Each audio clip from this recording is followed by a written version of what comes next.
Now it occurs to me that there are three reasons why what I'm saying might be unpopular.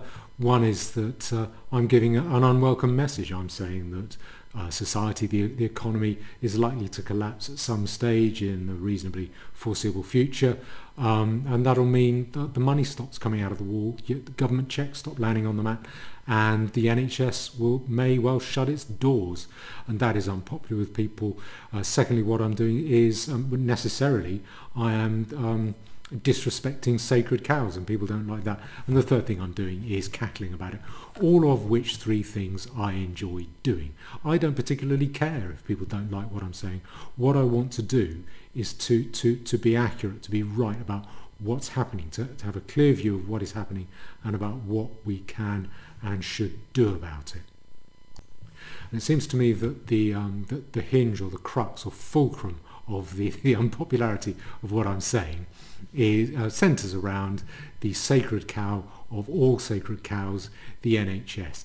The NHS in political terms is the sacred altar at which we queue up in order to bend over it so that we can get thoroughly abused by whichever upper class incompetent opportunist has managed to snatch up the cassock and the holy implements of office. That's its political function, and it is going to break down. I think that will probably be a good thing for society and for us and for healthcare in the long term. I think it is nothing to fear in the short term, and that is the purpose of this video, and that is to say, don't fear, even in the short term, the breakdown of the NHS. I'm sure it'll cause a lot of dislocation, but I don't think the effects will be nearly as bad as people think. I'm sure a lot of people think that we will suddenly, if that happens, we will all suddenly contract cholera and we will all die in the streets with the sky falling down out of the sky on top of us. I don't think anything like that will happen. Incidentally, people who say, if you say to people, I don't think that there is a right to free universal healthcare, people would immediately say, then you must want to see people dying in the streets. That's a total non sequitur, but interestingly, it reveals that they don't actually care about healthcare, they care about the holy institution of the NHS, because they can't see any reason why people would want to provide healthcare to stop people keeling over in the streets other than the NHS imperative. It's quite a revealing comment, and everyone who's in favour of the NHS tends to make that if you challenge the ideal of the NHS. And we saw a lot of that very unrealistic reasoning on a recent Sky News programme entitled Can the NHS Survive?, where you got a lot of people claiming to care passionately about the NHS, they give their lives for it, etc., etc., who I don't think cared for it nearly as much as they say. And the reason I don't think that is because compassion isn't compassion if it's not allied with a realism, a clear-eyed view of reality as it is. In the same way that realism without compassion is just kind of callous indifference. If you're not prepared to do the unseen, or the hallmark of a compassionate mindset is the mindset that will do the unseen, hidden, unglamorous, grimy, contradictory work of sorting through reality to try and see how reality actually is. And what you had on that Sky News programme was a lot of people getting a lot of applause, basically saying, we've got to spend more money on the NHS. Well, that shows a complete, a deliberate obliviousness to reality. And I want to show a couple of examples. One is from a nice ordinary guy, an ex-nurse, seems like a nice fellow to me, but I think he's just wrong. And another is from a famous fella, and you make up your own mind how nice he is. Now, the first guy I want to pick on is this guy. He was a retired nurse from the northeast, and well, I'll play you what he had to say. The Bevanite part of me, my dad was a coal miner, and he said, and if I don't get it right, I'll try and paraphrase it, the NHS will survive for as long as there are people, even now, who are prepared to fight for it. And then...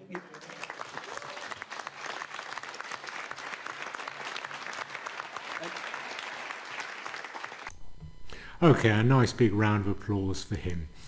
Fighting for it doesn't mean I don't think it means paying more money yourself. I don't think it means going and volunteering for the NHS, which you can do. I don't hear people saying that. Fighting for it means putting pressure on someone else, to put pressure on someone else to pay more money and ever-increasing amounts of money into it, without examining whether that's possible, whether that's survivable in an era where there's far too much debt, more than enough debt to collapse the economy.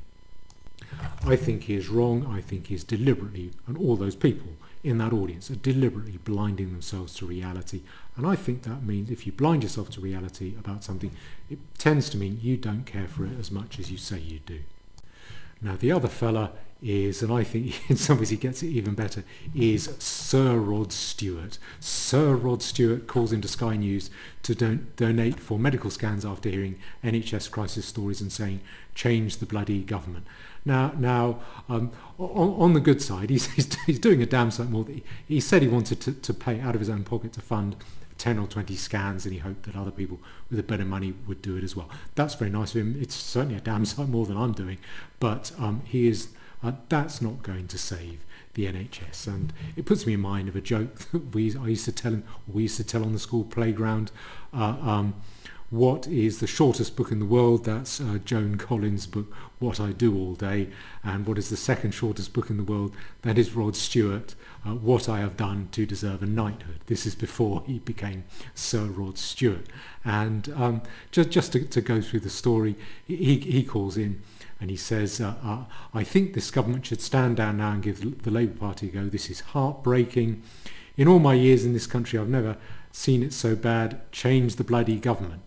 And also saying, the Singh said it was ridiculous that people were having to wait long periods to get essential scans and treatment. No, it's not ridiculous. It's the problems are well known and well rehearsed. There is an ageing population. There is, as technology advances, there's an ever greater range of more and more expensive treatments, and there is a budget. There's a problem about providing money in a hugely over-indebted economy. That's not ridiculous. It is. It stacks up once you try and analyse the reason why. But Rod Stewart's solution is change the bloody government. What that means is, I don't know what to do. I'm not going to look to find out what needs to be done. I'm going to encourage people to get someone else in and get them to think it through. Again, that's I don't think that is caring about the situation as much as you claim to, although he's stuck a fair bit of money, a little bit of his millions into it, which isn't bad of him. I think all of this air rating and people showing off their feelings about it is based on this idea that it is absolutely unthinkable that the NHS might close its doors, that it might break down, it might no longer have the money to pay porters, cleaners, nurses, let alone doctors, consultants, and to heat the buildings. And that if it closes its doors, we're all dead. That idea, that panicky idea. And I don't think that's the case. What I want to look at is three things. Firstly, the relationship between healthcare systems and the commonest fundamental measure of healthcare, that is longevity. Secondly, where a very large part of that money goes, and if that money, or if that healthcare money is no longer going into the health service free at the point of need, what that's likely to mean for us. Will it be as bad as all that? Thirdly, about the need. If you value healthcare, we need to re-establish the direct, immediate financial link between the person receiving the healthcare and the person giving it, i.e. me as a patient paying my doctor's bill. As used to happen, say, in my grandma's day. So she gets tonsillitis, visits the doctor prescribes penicillin, her mum goes and goes out to buy the penicillin and says, shall I pay you now, doctor? No, I'll send you a bill. When that used to happen, that direct financial link. And I'll explain that towards the end of this. Okay, first of all, a list of countries by life expectancy. I went to Wikipedia. It's got 5 lists. I've just gone to the top one. I haven't got the time to go through to drag you through all of them. Now there's Japan and Singapore. They're at the top, 84 and 80, bit under 84, and we, the UK, we are I think about 28. Yeah, and we're at 80.9. Incidentally, I am disgusted at the inequality. I'm sure every feminist is disgusted to see that women live 3 years longer than men. What a disgrace! How unequal our society is. I'm sure they're agitating to kill off women at a younger age. Anyway, so let's so we're at 28. Let's go down the list a bit and see. So if we go down, I want to go down, say, a couple of years. So 80.9, let's go down to 79. You have Puerto Rico, that's 80.9, so that's a bit, 3/4 of a year less at Puerto Rico. Barbados. The Maldives, 79.2, that's about a year and 3/4. And so Lebanon is at 79. Lebanon, failed state, 79. Albania, I think Albania is quite a good one because it's vaguely a European state. I mean, and we have Albanians doing anything to get into our country and behaving abominably when they get together in their protests in London. And they're at 78.69. So that's about I make that about 2.25 years less in life expectancy. Then Panama, Estonia, Czech Republic, UAE, Oman. Oman is another pretty poor country, not very good. Uruguay. Turkey is 77.93, that's 3 years less. So Turkey, outside of Europe, never going to be a European country.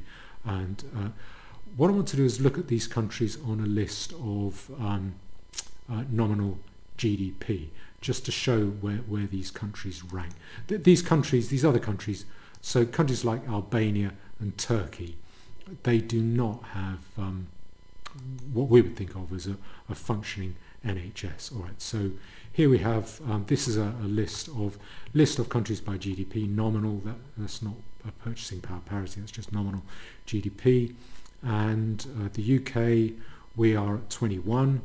So let me, if I just control F, Albania's at 96. Okay, remember I think they had, was it 2.25 years? They were 2.25 years below us. Let me just go back. Albania, 78.69. So no, yeah, about 2.25 years below us. And then Turkey was about 3 years below us. So if I go to Turkey, where are they on the GDP?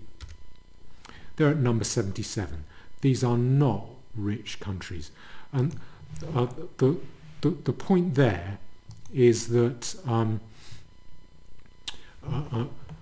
once you've dealt with the basics, if you deal with things like inoculation and vaccination, kind of dirty words at the moment, but if you deal with, particularly for childhood illnesses, once there's plentiful diet, once there's no longer back-breaking labour, and basic hygiene, hand washing, hygiene particularly during childbirth, and basic prenatal or prenatal care, what you that really does hugely increase. That basically cracks the longevity problem, and what you're looking at is 2 or 3 years at the end, at the top.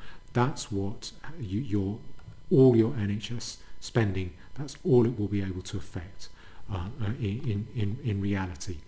And what then comes into play are lifestyle choice things: smoking, drinking, obesity, laziness, never getting up out of your armchair, and those are become the main drivers of, tend to become the main drivers of life expectancy after that. So query, I would have thought if the UK NHS breaks down, I would have thought that will put us about halfway between where we are now and where Albania and Turkey are now. I would have thought that will reduce overall life expectancy by about 18 months. I don't know. Maybe the immediate few months afterwards might be create such a dislocation there'll be a lot of excess deaths. But I don't think you can call that, say, 2 years, 2 or 3 years at most. That's not the sky falling down on our heads. And healthcare is still available if you pay for it. And it tends to be a lot cheaper, a lot more efficient if there is that direct financial link. But I'll come back to that later. So that's the first thing, life expectancy. And the second thing is where a lot of the money gets spent. And a lot of that money gets spent caring for people when they're dying in old age. And I couldn't really find a lot of really punchy articles about this. Maybe someone in the comments can do a bit of research and leave some links. But if I found something in Forbes magazine, this refers to US data, why 5% of patients create 50% of healthcare costs. And what they said was that the rule tells us that an enormous amount of the health system cost is centred in a very concentrated group of people, who they are, why are they so expensive, and can we address a relatively small population to the benefit of the whole. And what it says is that these patients tend to be newborns with serious issues and the elderly who are often quite ill. And there's a study from Bonato, McClellan, Kagi and Garber from 2004 that said that 30% of all Medicare, that's US and basically state healthcare spending expenditures, are attributed to the 5% of beneficiaries that die each year, with 1/3 of that cost occurring in the last month of life. So probably that's so the biggest level of spending is working on people when they're about to die. Also a small number of newborns who have complicated issues and require very high levels of spending. That is a serious issue, and that is very difficult to negotiate yourself out of. I can't trivialise that. I want to look at the next one. This is from the UK. That's gov.uk, older people's hospital admissions in the last year of life.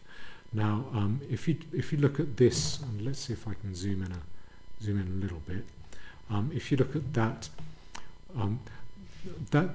graphic there, that shows hospital admissions, just the number of hospital admissions according to age and whether it's your last year of life. But the green one, I think that's a more accurate one, that shows the days spent in hospital. And it's time in hospital, which is the really expensive NHS cost. And what you see is 75 people are 75 and older in the last year of life.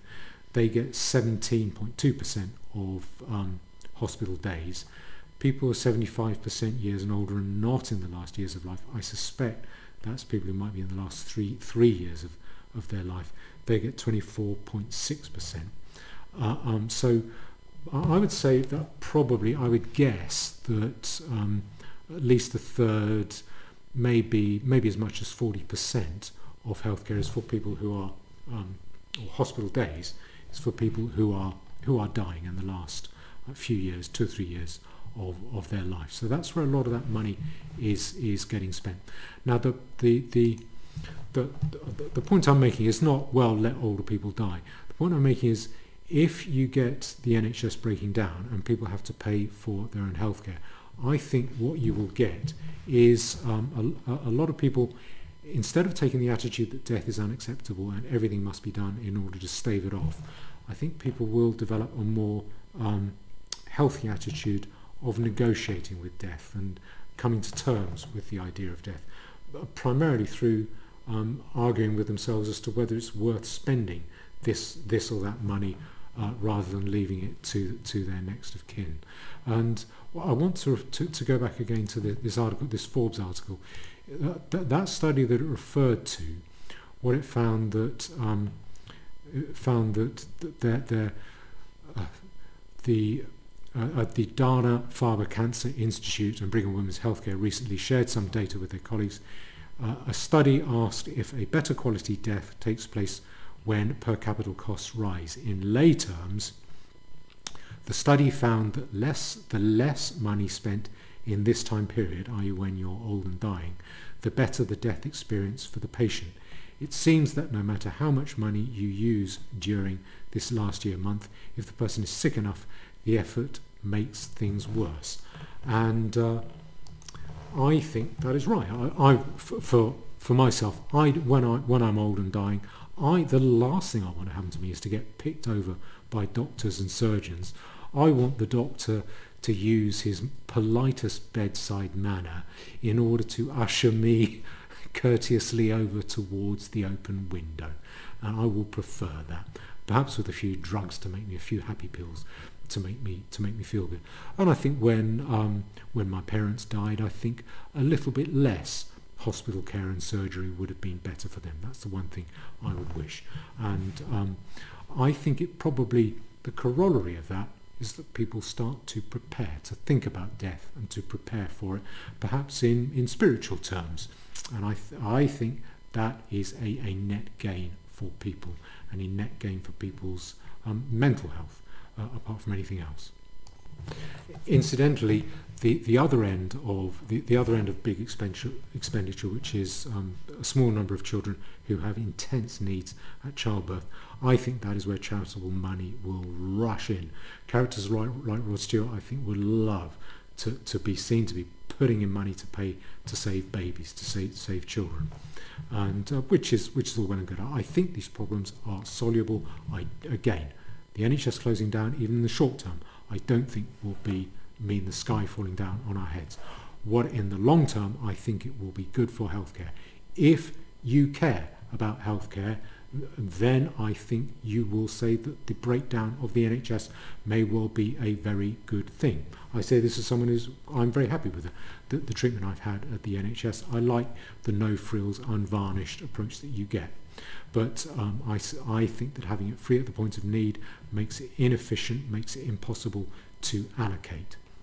If what you care about is your opinions, your political opinions, then there is no way you're going to agree with that. You'll think the NHS must survive at all costs because it is your belief.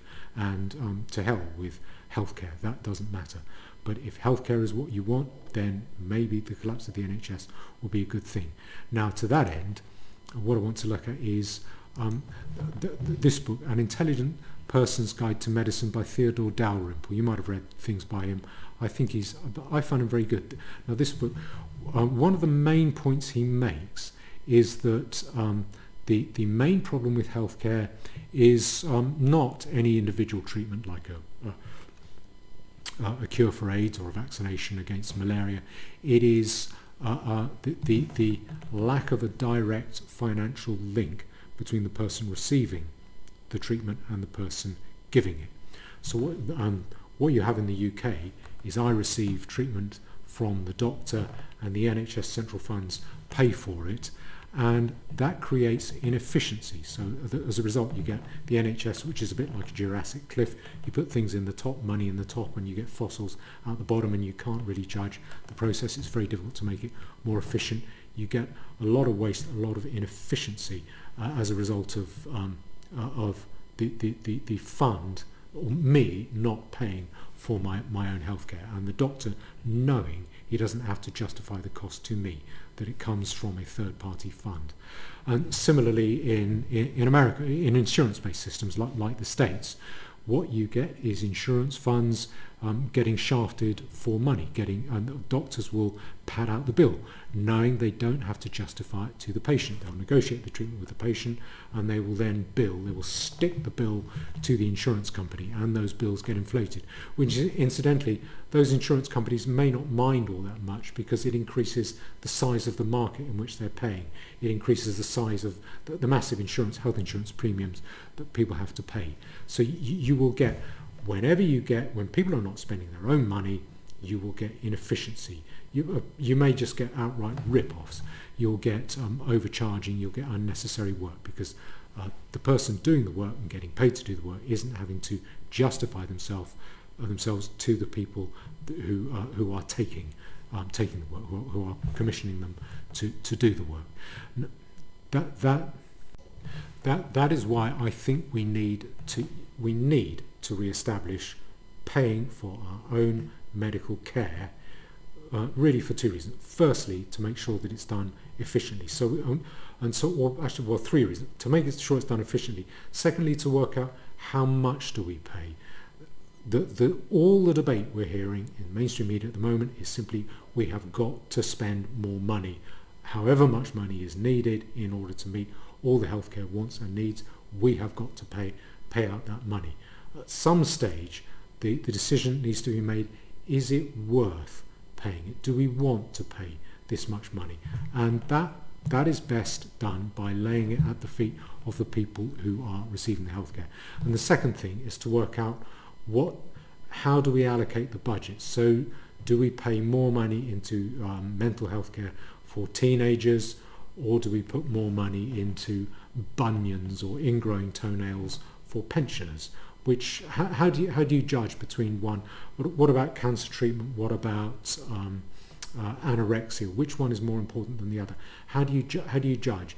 Is it activity? Is it death? Is it mental health? What are the criteria? Again, a better way is to let people allocate that expenditure themselves, and you cannot do that in systems where a third party pays the bills, and where the people who are carrying out the work are not spending their own, or the people and the patients and the doctors are not spending their own money.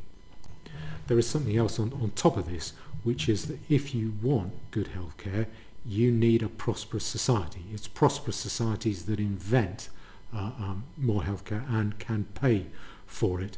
And like it or not, low tax societies are prosperous societies. There is a consistent, unbending, unbreakable relationship between low tax and prosperity.